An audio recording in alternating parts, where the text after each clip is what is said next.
Magandang hapon ng Tuesday.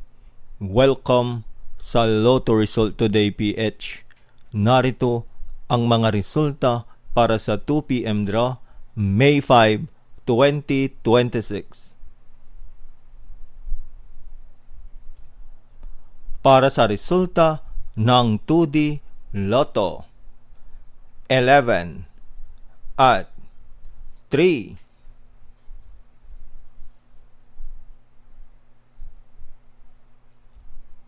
Heto naman ang summary ng resulta ng 2D Lotto kahapon.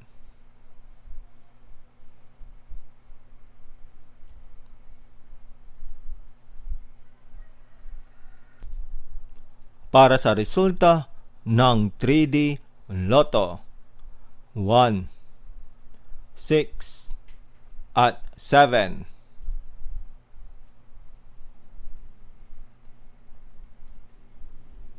Heto naman ang summary ng resulta ng 3D Lotto kahapon.